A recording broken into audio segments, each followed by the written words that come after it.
Hello students, welcome back. In the last lecture, we discussed about electron gain enthalpy. Today, in this lecture, we are going to discuss about electronegativity.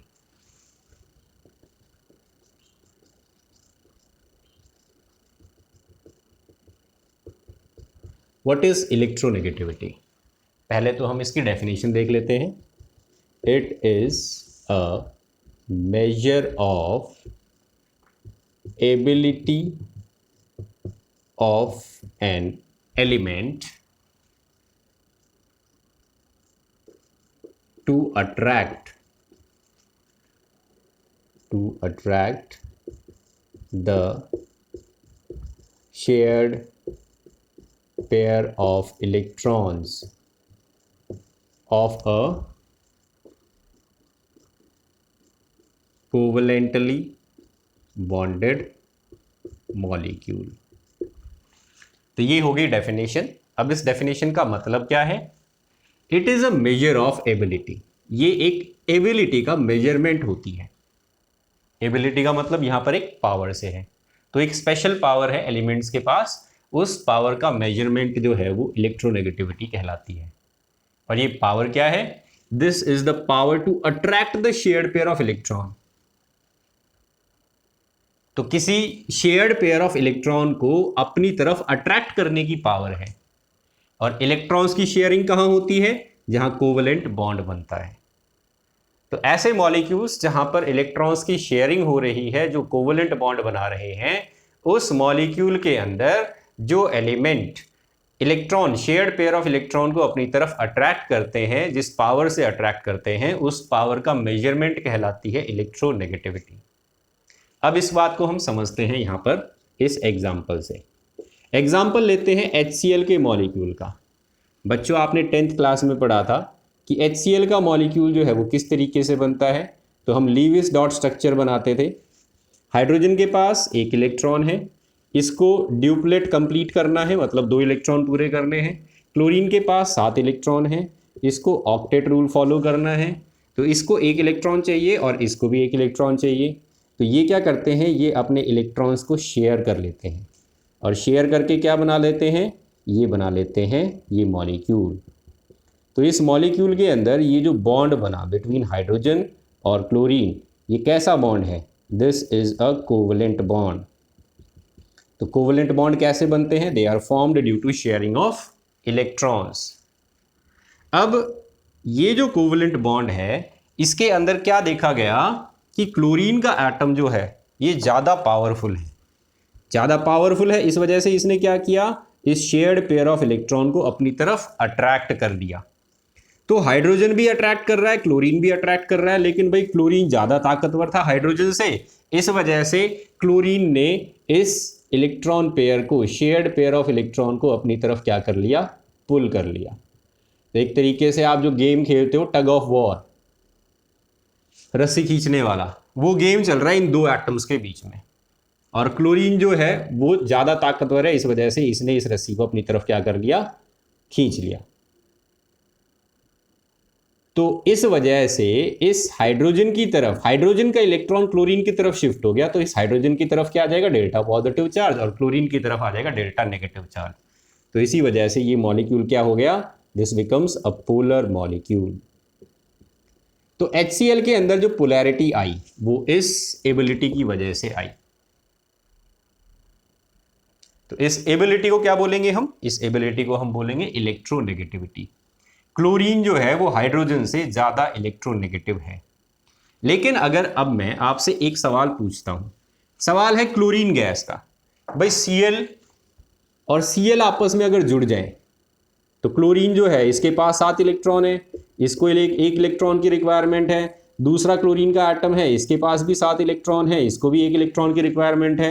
ये भी electron share कर लेते हैं, share करके ये chlorine का molecule बना लेते हैं इस तरीके से.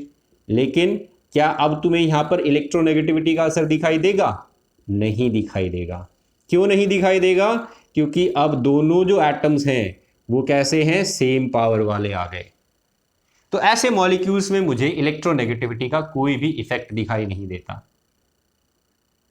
तो आपको इलेक्ट्रोनेगेटिविटी का असर कब दिखाई देगा? जब दो अलग अलग एटम्स जुड़े हुए हों आपस में।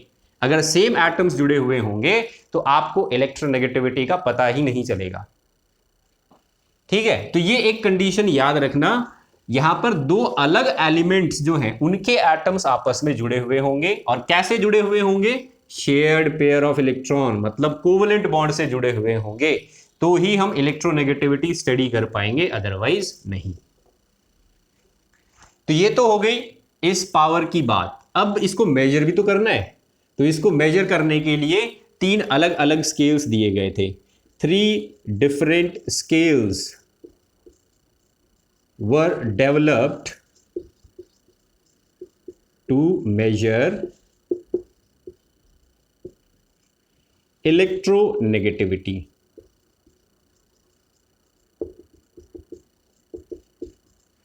क्या क्या है ये स्केल? सबसे पहला स्केल जो है इसको बोलते हैं मुलिकन स्केल। तो ये जिस साइंटिस्ट ने डेवलप किया था उनका मुलिकन सरनेम था। इन्होंने ये बोला किसी भी एलिमेंट की इलेक्ट्रोनेगेटिविटी निकाल सकते हो। इलेक्ट्रोनेगेटिविटी ऑफ एनी एलिमेंट, ये कैसे निकालते हैं? Ionisation energy plus electron affinity, इन दोनों को ऐड करके 2 से डिवाइड कर दो, इलेक्ट्रोनेगेटिविटी आ जाएगी। तो आई का मतलब क्या है? Ionisation energy.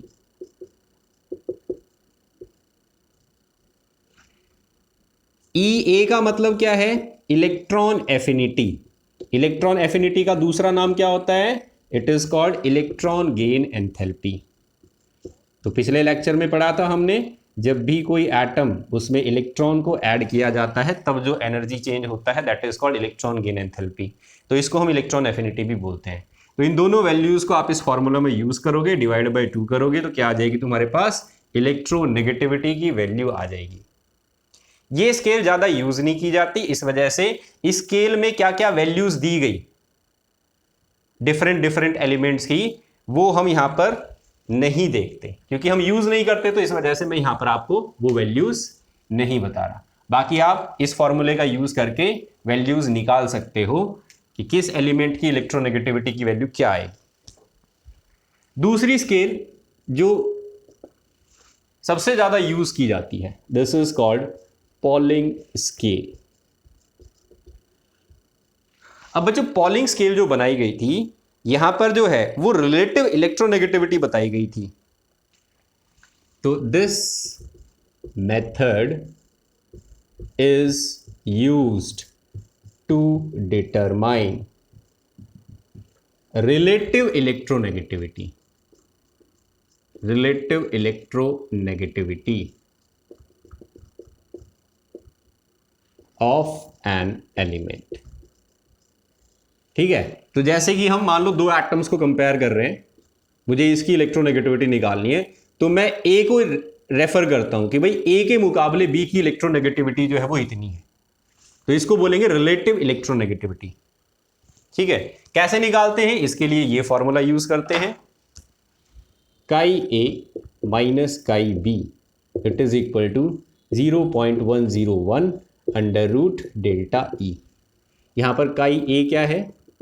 ये इलेक्ट्रोनेगेटिविटी ऑफ ए है। काई बी क्या है? ये इलेक्ट्रोनेगेटिविटी ऑफ बी है। तो काई ए माइनस काई बी का मतलब क्या हो गया? इन दोनों के बीच में डिफरेंस कितना है? This is equal to 0.101 into delta E. तो इस फॉर्मूले का यूज करके ये डिफरेंस निकाल सकते हो आप। ठीक है, तो ये डेल्टा ई क्या है इस फॉर्मूले के अंदर? Delta E is the energy required to break the bond between A and B. Delta E is energy required to break A B bond, या फिर इसको बॉन्ड एनर्जी भी कह सकते हैं ए बी की। तो दो एटम्स हमारे इलेक्ट्रॉन शेयर कर रहे थे इस तरीके से, ए और बी। इनमें से जो है वो ए ज़्यादा पावरफुल था, बी कम पावरफुल था। तो मुझे इस ए की इलेक्ट्रोनेगेटिविटी जो है वो पता करनी है। तो मैं इसको B के मुकाबले यहां पर इस फॉर्मूले का यूज करके निकाल सकता हूं कि A की इलेक्ट्रोनेगेटिविटी B के मुकाबले कितनी ज्यादा है। तो काई A माइनस काई B लिखा है इसी वजह से। कितनी आएगी ये वैल्यू आप इस फॉर्मूले से निकाल सकते हो कि 0.101 इंटू डेल्टा ई। डेल्टा ई क्या है? डेल्टा ई वो एनर्जी है जो इस बॉन्ड को तोड़ने के लिए चाहिए। तो हमें बॉन्ड एनर्जी जो है वो पता होनी चाहिए ए और बी के बीच की कितनी है। बॉन्ड एनर्जी की वैल्यू को यहां पर पुट करो, मल्टीप्लाई करो इससे, जो भी आंसर आएगा वो इन दोनों के बीच का डिफरेंस रहेगा। तो डिफरेंस पता चलता है इस स्केल से, हमें क्या पता चलता है? Difference between electronegativity of two atoms. तो इसको रिलेटिव इलेक्ट्रोनेगेटिविटी बोलेंगे हम। ये स्केल जो है वो सबसे ज्यादा यूज होती है। This is the most widely used scale, mostly used scale. तो कुछ एलिमेंट्स हैं जो जनरली हम ज्यादातर देखते हैं मॉलिक्यूल्स के अंदर इन्वॉल्व रहते हैं वो, तो इनकी मैं वैल्यूज लिख रहा हूं। ये वैल्यूज इस पॉलिंग स्केल का यूज करके निकाली गई थी।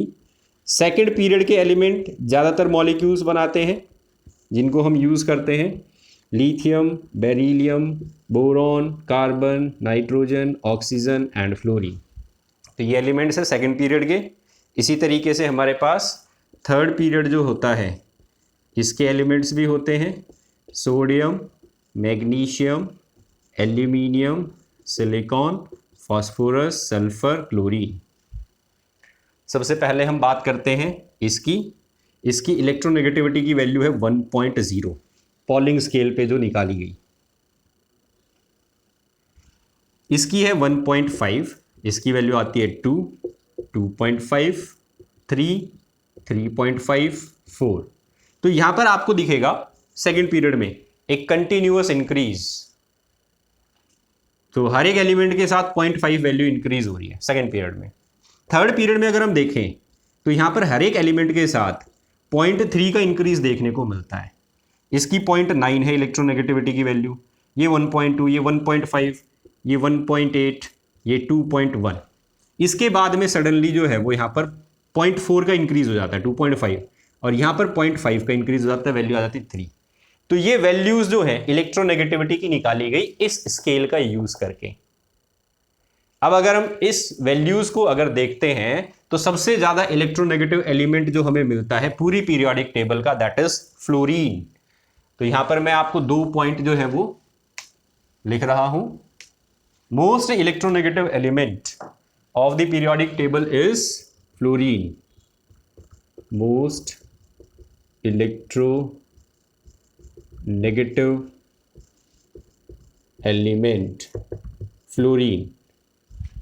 और अगर हम टॉप 3 एलिमेंट्स जिनकी सबसे ज़्यादा इलेक्ट्रोनेगेटिविटी होती है अगर उनको देखें पीरियोडिक टेबल में, सबसे ज़्यादा फ्लोरीन इलेक्ट्रोनेगेटिव है, इससे कम है ऑक्सीजन और इससे कम है क्लोरीन और नाइट्रोजन।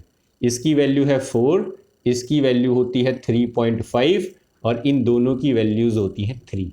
तो ये टॉप 3 मोस्ट इलेक्ट्रोनेगेटिव एलिमेंट्स हैं पीरियोडिक टेबल के। तो ये हो गई पॉलिंग स्केल जिसका हम सबसे ज्यादा यूज करते हैं इलेक्ट्रोनेगेटिविटी की वैल्यूज को। तीसरी स्केल जो है this is called Allred Rochow scale. Allred Rochow scale.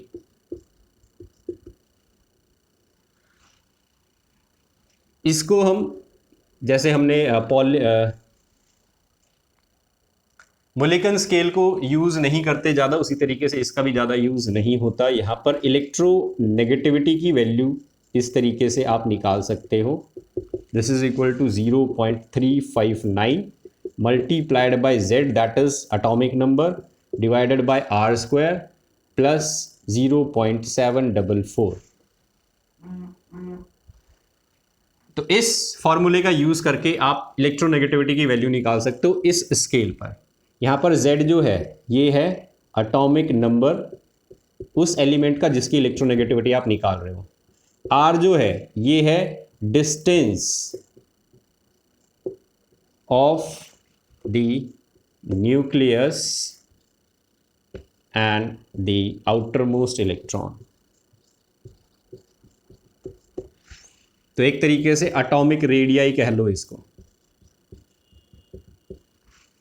तो ये एल्फ्रेड रोचो स्केल होती है जिसको यूज़ किया जा सकता है इलेक्ट्रोनेगेटिविटी मेजर करने के लिए। तो ये 3 स्केल बनाई गई इलेक्ट्रोनेगेटिविटी को मेजर करने के लिए, और इनमें से सबसे ज़्यादा यूज़ होने वाली स्केल है पॉलिंग स्केल, जहां पर हम कंपैरेटिव इलेक्ट्रोनेगेटिविटी जो है वो कैलकुलेट करते हैं। चलो अब बात करते हैं फैक्टर्स अफेक्टिंग इलेक्ट्रोनेगेटिविटी की। कौन कौन से फैक्टर्स इलेक्ट्रोनेगेटिविटी को अफेक्ट करते हैं? बच्चों, अगर आपने पॉलिंग स्केल पे जो मैंने वैल्यूज़ लिखी हैं, इनका वैल्यूज़ के ऊपर अगर ध्यान दिया हो तो आपको lithium, beryllium, boron, carbon, nitrogen, oxygen, fluorine values जो है वो इंक्रीज होती हुई दिखाई देंगी। There is a continuous increase in the value of electronegativity. अगर ये वैल्यू इंक्रीज हो रही है तो मैं इसको एटॉमिक साइज से कंपेयर कर सकता हूँ। ये एटम साइज में बड़ा होता है, जैसे जैसे हम इधर जाते हैं एटम की साइज छोटी होती जाती है। तो एटॉमिक साइज अगर घटती है तो इलेक्ट्रोनेगेटिविटी बढ़ती है। तो सबसे पहला फैक्टर आ गया एटॉमिक रेडियाई। एटॉमिक रेडियाई जो है वो अगर डिक्रीज होगी तो इलेक्ट्रोनेगेटिविटी इंक्रीज होगी। तो ऐसा क्यों हो रहा है? यहां पर देखो, हम स्टेटमेंट लिखते हैं, as the atomic size decrease electronegativity increase. इसका मतलब, इसका ये मतलब हुआ electronegativity is inversely proportional to atomic radii. ये इनवर्सली प्रोपोर्शनल होती है। एटॉमिक रेडियाई बढ़ेगी, इलेक्ट्रोनेगेटिविटी कम हो जाएगी। एटॉमिक रेडियाई कम होगी, इलेक्ट्रोनेगेटिविटी बढ़ जाएगी। इसका क्या रीजन हो सकता है? एटॉमिक रेडियाई कम हो रही है तो इलेक्ट्रोनेगेटिविटी बढ़ रही है। तो देखो बच्चों, जैसे जैसे हम इधर से इधर मूव करते हैं तो हम प्रोटॉन्स बढ़ा रहे हैं न्यूक्लियस के अंदर, लेकिन हमारा आउटर मोस्ट शेल सेम है। तो इसका मतलब क्या हुआ? Z effective, that is effective nuclear charge increase हो रहा है यहां से यहां।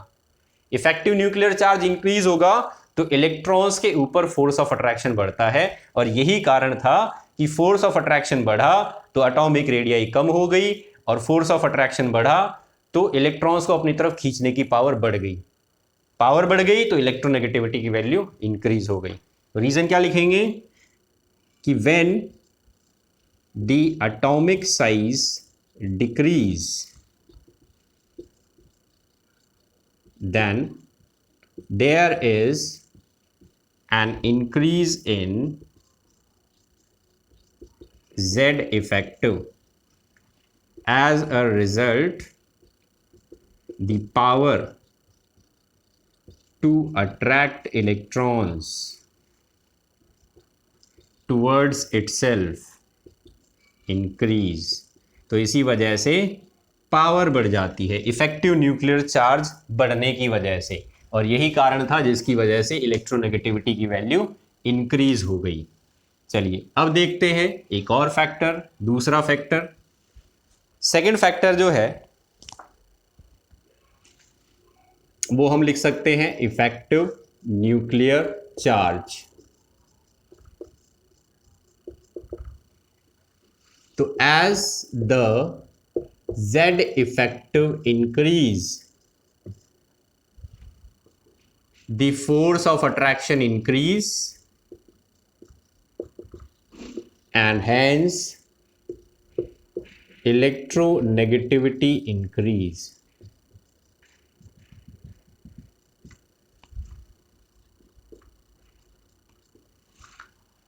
तो Z इफेक्टिव बढ़ेगा तो इलेक्ट्रोनेगेटिविटी बढ़ जाएगी। इसका मतलब Z इफेक्टिव जो है इसके डायरेक्टली प्रोपोर्शनल होती है electronegativity.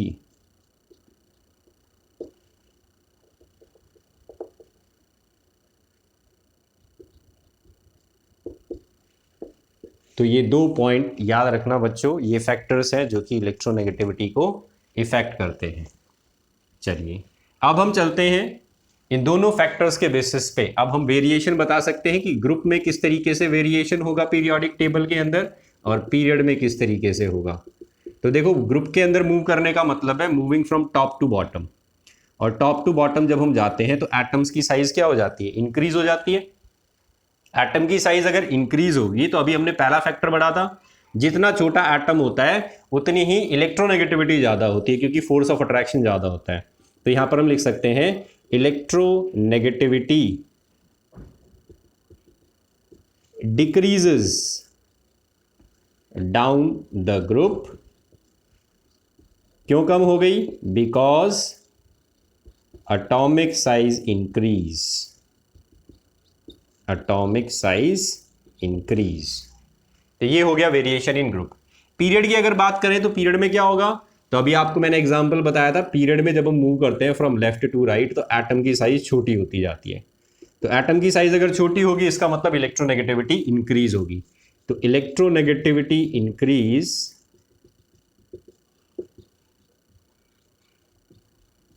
From left to right. और क्या कारण है इसके इंक्रीज होने का, तो इसके पीछे कारण है atomic size decrease, because atomic size decrease. तो एटॉमिक साइज डिक्रीज होगी तो इलेक्ट्रॉन्स को अपनी तरफ पुल करने की पावर जो है वो बढ़ जाएगी।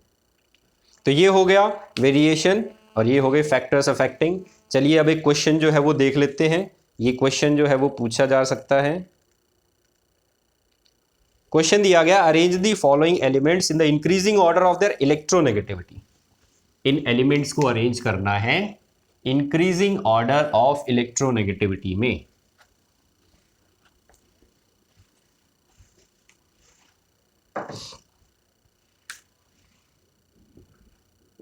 कौन कौन से एलिमेंट्स दे रखे हैं, फ्लोरीन, ऑक्सीजन, सीजियम, क्लोरीन। तो देखो बच्चों, अभी आपको मैंने एक ऑर्डर बताया था, ये तो सबसे ज़्यादा इलेक्ट्रोनेगेटिव एलिमेंट है पीरियोडिक टेबल का। तो सबसे ज़्यादा इलेक्ट्रोनेगेटिव एलिमेंट जो है इसको सबसे हम क्या करते हैं, लास्ट में लिखते हैं। इससे कम कौन सा होगा, ऑक्सीजन। इससे कम कौन सा होगा, क्लोरीन। और सबसे कम कौन सा होगा, सीजियम। सीजियम जो है ये पीरियोडिक टेबल का फर्स्ट ग्रुप का लास्ट एलिमेंट है, तो ये साइज में सबसे बड़ा होता है। तो साइज में सबसे बड़ा है, इस वजह से ये सबसे कम इलेक्ट्रोनेगेटिव एटम है। Caesium is the least electronegative element of the periodic table. तो ये पॉइंट भी नोट कर लेना, caesium is the least electronegative element of the periodic table. अब आते हैं दूसरे क्वेश्चन पे। दूसरा क्वेश्चन पूछता है, ये एलिमेंट्स जो है इनको अरेंज करो अब इंक्रीजिंग ऑर्डर में। Phosphorus, sulphur, aluminium, magnesium. तो देखो ये सारे के सारे जो है वो सेकंड पीरियड के एलिमेंट हैं। Sodium, magnesium, aluminium, silicon, phosphorus, sulphur. तो यहां से जब हम जाते हैं सेकंड पीरियड में, सबसे पहले क्या आता है, मैग्नीशियम। तो इसका मतलब मैग्नीशियम का एटम साइज में सबसे बड़ा होगा, उससे छोटा एल्यूमिनियम होगा, उससे छोटा फास्फोरस होगा और उससे छोटा सल्फर होगा। तो जो सबसे बड़ा है साइज में वो सबसे कम इलेक्ट्रोनेगेटिव, तो मैग्नीशियम सबसे कम, फिर एल्यूमिनियम का नंबर, फिर फास्फोरस का नंबर और फिर सल्फर का। सल्फर सबसे ज़्यादा हो गया इन चारों एलिमेंट्स में से। तो ये हो गया हमारे पास ऑर्डर इन एलिमेंट्स का। तो यहाँ पर इलेक्ट्रोनेगेटिविटी जो है वो कंप्लीट हो जाता है। अब हम चलते हैं next property, that is metallic and non metallic character. तो इसमें यहां पर एज सच कुछ स्पेशल नहीं है। मेटालिक कैरेक्टर जो है किसको बोला जाता है, जिस एलिमेंट में इलेक्ट्रॉन लूज करने की टेंडेंसी ज्यादा होती है उसका मेटालिक कैरेक्टर ज्यादा होता है। Elements having greater tendency to lose electron या donate electron have high metallic character। तो एटम लूज कौन जल्दी कर देगा, तो यहां पर देखो जैसे जैसे साइज बढ़ती जाएगी, एटम की साइज जैसे जैसे बढ़ती जाएगी वैसे वैसे इलेक्ट्रॉन जो आउटर मोस्ट इलेक्ट्रॉन है इसके ऊपर न्यूक्लियस का Z इफेक्टिव कम होता जाएगा, और Z इफेक्टिव अगर कम होता जाएगा तो इस इलेक्ट्रॉन को आसानी से लूज किया जा सकता है। तो इसका ये मतलब हुआ कि जैसे जैसे साइज बढ़ती है मेटालिक कैरेक्टर इंक्रीज होता है। तो साइज देखो कैसे कैसे बढ़ेगी। सबसे पहले बात करते हैं ग्रुप की। ग्रुप में टॉप टू बॉटम जाते हैं तो क्या वेरिएशन देखने को मिलता है, नीचे की तरफ साइज बढ़ती है, तो मेटालिक कैरेक्टर भी नीचे की तरफ बढ़ेगा। Metallic character increases down the group. क्यों बढ़ गया? Because the atomic size increase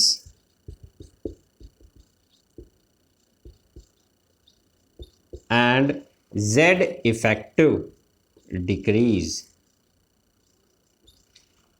तो इस वजह से इलेक्ट्रॉन लूज करना आसान है ग्रुप में नीचे वाले एलिमेंट्स का। पीरियड की बात करते हैं तो पीरियड में हम जैसे जैसे लेफ्ट से राइट की तरफ जाते हैं साइज छोटी होती है। तो बड़ी साइज किधर है? लेफ्ट साइड में। तो लेफ्ट साइड के अंदर जो है वो आपको मेटालिक कैरेक्टर ज्यादा देखने को मिलता है। और लेफ्ट साइड में कौन से एलिमेंट्स होते हैं जो सबसे ज्यादा मेटालिक एलिमेंट्स होते हैं? एल्कली मेटल्स और एल्कलाइन अर्थ मेटल्स। तो यहां पर हम क्या लिखेंगे? Metallic character decreases along the period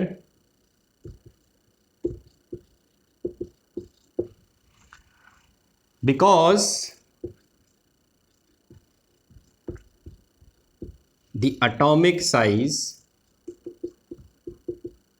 decrease, और atomic size decrease होगी तो hence Z effective increase। तो Z इफेक्टिव बढ़ेगा तो इलेक्ट्रॉन लूज करना जो है वो मुश्किल हो जाएगा, टिपिकल हो जाएगा। और इलेक्ट्रॉन लूज नहीं कर सकते तो मेटालिक कैरेक्टर जो है वो क्या हो गया? कम हो गया। तो इस वजह से अगर अब आपसे एक क्वेश्चन पूछ लिया जाए कि आपके पास एल्कली मेटल्स हैं, और alkali metals lithium, sodium, potassium, तो बताओ इन तीनों में से सबसे ज्यादा मेटालिक कौन सा होगा? तो ये एक ही ग्रुप के एलिमेंट है। सबसे ज्यादा मेटालिक हो गया पोटेशियम, उससे कम सोडियम और उससे कम लिथियम। अगर आपसे पूछता है कि पीरियड के जो है एलिमेंट्स के एग्जांपल लेके इनका बताओ सबसे ज्यादा मेटालिक कौन सा हो गया, तो यहां पर देखो magnesium, aluminium, silicon.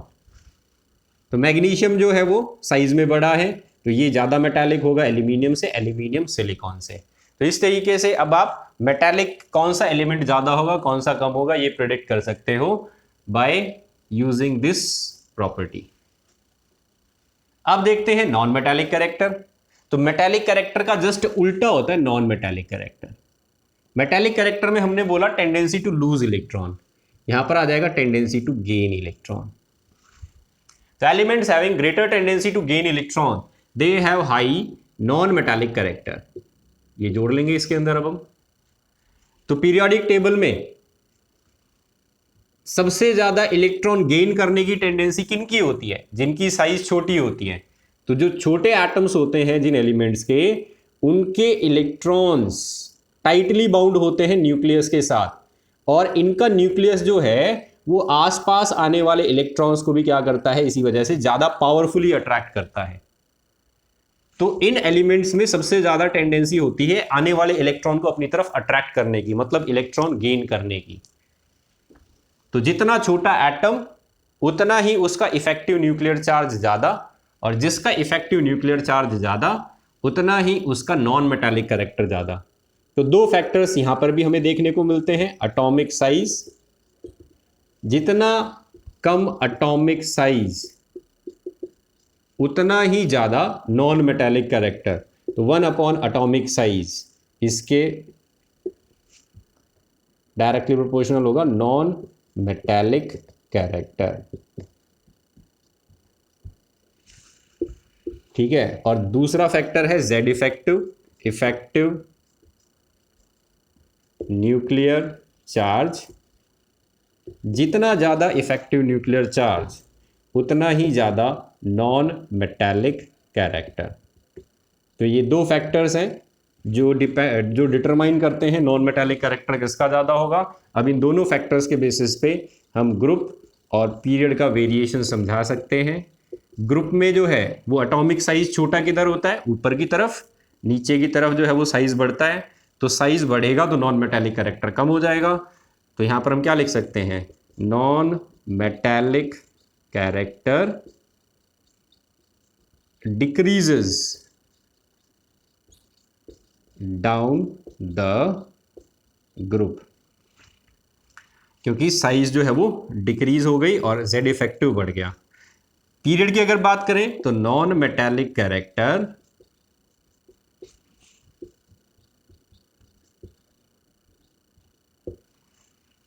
Increases along the period left to right. तो लेफ्ट से राइट की तरफ जब जाओगे तो नॉन मेटालिक कैरेक्टर इंक्रीज होगा। क्यों? क्योंकि एटॉमिक साइज डिक्रीज हो रही है। तो ये हो गई हमारी नॉन मेटालिक कैरेक्टर की बात। तो देखो बच्चों, यहां पर हमने पीरियोडिक प्रॉपर्टीज कंप्लीट कर ली। अब अगर इन पीरियोडिक प्रॉपर्टीज को मैं एक साथ पीरियोडिक टेबल में रिप्रेजेंट करता हूं तो इस तरीके से अब आप समझ सकते हो। पीरियोडिक टेबल आपको कुछ इस तरीके से दिखाई देगी। सबसे पहले हमने बात की आयोनाइजेशन एनर्जी की। तो देखो ये हमारी लेफ्ट साइड है और ये हमारी राइट साइड है, ठीक है। ये हमारी टॉप साइड है और ये हमारी बॉटम साइड है। सबसे पहले बात करते हैं आयोनाइजेशन एनर्जी की। Ionisation energy top to bottom क्या होती है, डिक्रीज। तो यहां पर आयोनाइजेशन एनर्जी डिक्रीज होगी, ऊपर से नीचे आओगे तो। क्यों डिक्रीज होती है? साइज बढ़ जाता है तो इलेक्ट्रॉन लूज करना आसान हो जाता है। अगर आप लेफ्ट से राइट में जाते हो तो आयोनाइजेशन एनर्जी क्या होती है, इंक्रीज हो जाती है। तो ये तो हो गई पहली प्रॉपर्टी।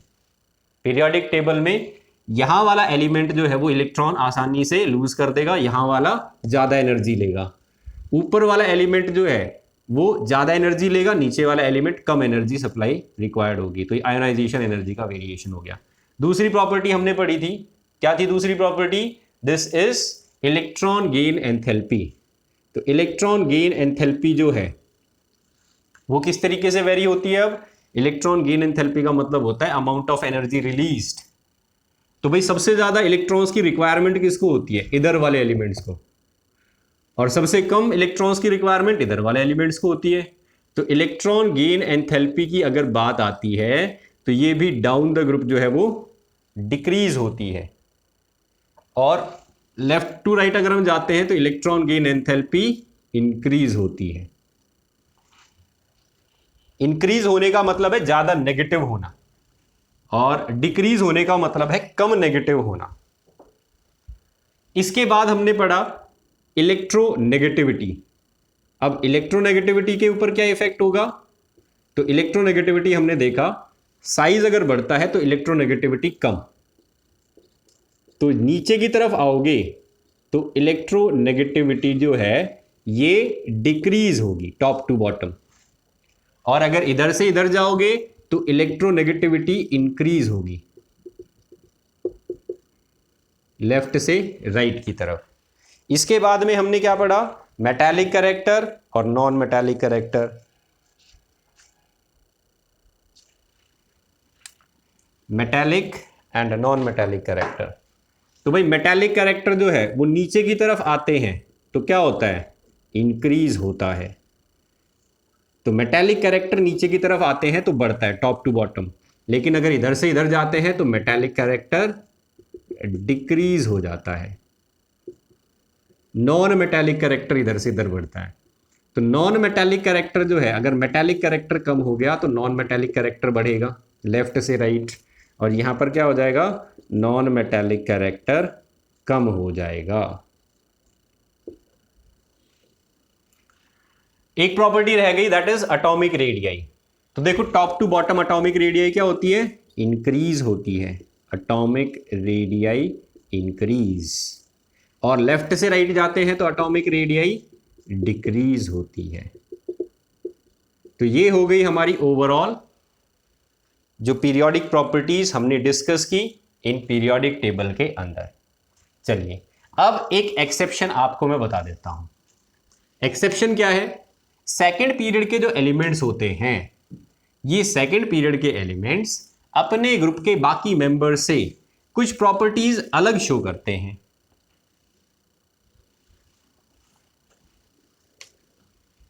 तो आपने ध्यान दिया हो, जो पीरियोडिक टेबल बनाई गई थी, पीरियोडिक टेबल के अंदर एक ग्रुप के अंदर उन सभी एलिमेंट्स को रखा गया था जिनकी प्रॉपर्टी सेम थी, और दूसरे ग्रुप में उन एलिमेंट्स को रखा गया था जिसमें इनकी प्रॉपर्टी सेम थी। लेकिन जो सेकंड पीरियड के एलिमेंट हैं, ये क्या करते हैं, ये कुछ प्रॉपर्टीज अपने से अगले ग्रुप के सेकंड एलिमेंट के जैसी शो करते हैं। तो लिथियम जो है, इसकी कुछ प्रॉपर्टीज, सभी नहीं कुछ, वो प्रॉपर्टीज मैग्नीशियम से मैच होती हैं, और बेरिलियम जो है, इसकी कुछ प्रॉपर्टीज एल्यूमिनियम से मैच होती है, जो ग्रुप नंबर 13 का एलिमेंट है। ठीक है, तो यहां पर क्या देखने को मिल रहा है, ये एलिमेंट अपने से डायगोनली इन चारों को जोड़ दो तो एक रेक्टेंगल बन गया, और ये एलिमेंट क्या है, डायगोनल। तो अपने से डायगोनली जो एलिमेंट प्लेस्ड है उसके जैसी कुछ प्रॉपर्टी शो कर रहा है ये एलिमेंट, तो इस प्रॉपर्टी को बोला जाता है डायगोनल रिलेशनशिप। तो ये एक्सेप्शन हमें कौन दिखाता है, सेकंड पीरियड का एलिमेंट दिखाता है। तो इस प्रॉपर्टी को बोला जा रहा है डायगोनल रिलेशनशिप। तो लास्ट में ये एक छोटा सा टॉपिक है जो कि इस एक्सेप्शन की वजह से हमें देखने को मिल रहा है। कुछ प्रॉपर्टीज सेकंड पीरियड के एलिमेंट्स अपने ग्रुप से अलग शो करते हैं, और इसी प्रॉपर्टी को हम बोलते हैं डायगोनल रिलेशनशिप, इस मैकेनिज्म को, इस प्रोसेस को। तो क्या डेफिनेशन हो जाती है डायगोनल रिलेशनशिप की?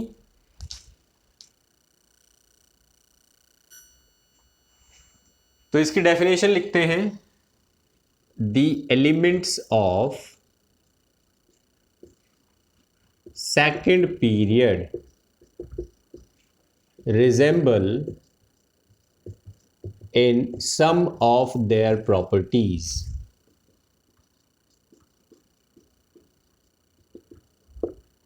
to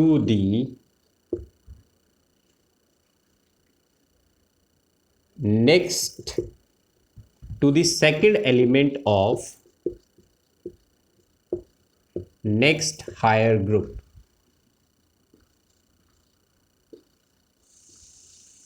placed diagonally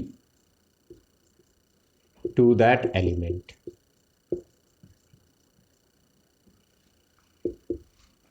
This behavior exhibited by the element of second period is called diagonal relationship. तो इस बिहेवियर को क्या बोलेंगे, डायगोनल रिलेशनशिप बोलेंगे। कि सेकंड पीरियड का एलिमेंट, एग्जांपल लिख लो, फर्स्ट ग्रुप जो है लिथियम, सोडियम, पोटेशियम, यहां से सेकंड पीरियड के एलिमेंट की बात कर रहे हैं हम। तो लिथियम सेकंड पीरियड का एलिमेंट है, फर्स्ट ग्रुप है ये। सेकंड ग्रुप जो है उसके कौन कौन से एलिमेंट है, बेरिलियम, मैग्नीशियम, कैल्शियम। फिर इसके बाद में 13th ग्रुप पे आ जाओ सीधे। 13th ग्रुप के अंदर कौन कौन से एलिमेंट्स हैं, बोरॉन, एल्यूमिनियम। तो लिथियम मैग्नीशियम के जैसी प्रॉपर्टी और बेरिलियम एल्यूमिनियम के जैसी प्रॉपर्टी, ये दोनों कहाँ हैं, डायगोनली। ये दोनों कहाँ हैं, डायगोनली। तो इसको क्या बोलेंगे, इसको बोलेंगे डायगोनल रिलेशनशिप। तो डायगोनल रिलेशनशिप सेकंड पीरियड के एलिमेंट्स शो करते हैं। बोरॉन जो है वो किसके जैसी प्रॉपर्टी शो करता है, 14th ग्रुप, तो ये इसके जैसी प्रॉपर्टी शो करेगा। तो सभी प्रॉपर्टी नहीं, कुछ सेलेक्टेड प्रॉपर्टीज जो है वो इसकी इससे मैच होती है, बाकी ग्रुप के मेंबर्स के साथ मैच नहीं होती। फॉर एग्जाम्पल के लिए देख लो, लिथियम के कुछ कंपाउंड्स जो होते हैं उसके अंदर कोवलेंट कैरेक्टर पाया जाता है, जबकि बाकी मेंबर्स जो हैं वो आयनिक कंपाउंड्स ज्यादा बनाते हैं। तो lithium forms covalent compound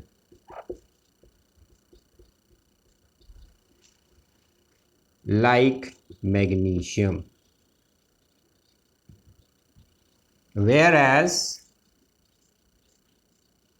the other members of first group forms ionic compound। तो ये एक प्रॉपर्टी जो है वो हमें देखने को मिली जो लिथियम ने अलग शो की बाकी मेंबर से। इसी तरीके से बेरिलियम जो है उसकी प्रॉपर्टीज एल्यूमिनियम से मैच करती है। तो जैसे कि एल्यूमिनियम का ऑक्साइड जो है वो एम्फोटेरिक होता है, बेरिलियम का ऑक्साइड भी एम्फोटेरिक होता है। ऐसे ही बोरॉन जो है वो अपनी कुछ प्रॉपर्टीज सिलिकॉन जैसी शो करता है। तो ये जो प्रॉपर्टीज मैच हो रही हैं अलग अलग ग्रुप के अंदर रखे हुए एलिमेंट्स की, इसको क्या बोलेंगे हम? इसको बोलेंगे डायगोनल रिलेशनशिप। इसके पीछे कारण क्या है? रीजन मैं यहां पर ज्यादा डिटेल में एक्सप्लेन नहीं करूंगा, सिर्फ आपको यहां पर रीजन बता रहा हूं। इसको हम डिटेल में पढ़ेंगे, हमारा चैप्टर आएगा एस ब्लॉक एलिमेंट, वहां पर हम इस डायगोनल रिलेशनशिप को डिटेल में पढ़ेंगे। तो डायगोनल रिलेशनशिप देखने को मिलती है due to small atomic size. Second period का एलिमेंट जो है वो अपने ग्रुप में, सेकेंड पीरियड का एलिमेंट अपने ग्रुप में जो है वो साइज में क्या होता है? छोटा होता है। ये एलिमेंट अपने ग्रुप में क्या होगा? साइज में छोटा होगा। ये एलिमेंट अपने ग्रुप में क्या होगा? साइज में छोटा होगा।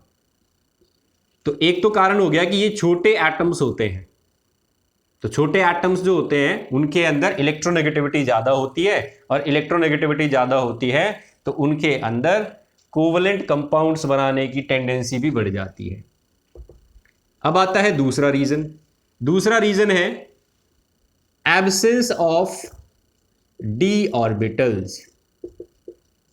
ये अपनी वैलेंसी एक्सटेंड नहीं कर सकते। लिथियम, बेरिलियम, बोरॉन, इनकी जितने इलेक्ट्रॉन्स हैं आउटर मोस्ट शेल में, ये उन इलेक्ट्रॉन्स को एक्सटेंड मतलब अनपेयर नहीं कर सकते। तो ये पॉइंट हम समझेंगे एस ब्लॉक वाला चैप्टर जब हम करेंगे तब।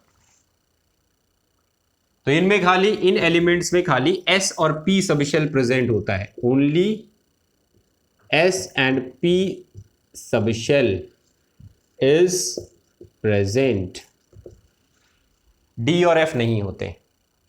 तीसरा पॉइंट होता है high charge upon size ratio.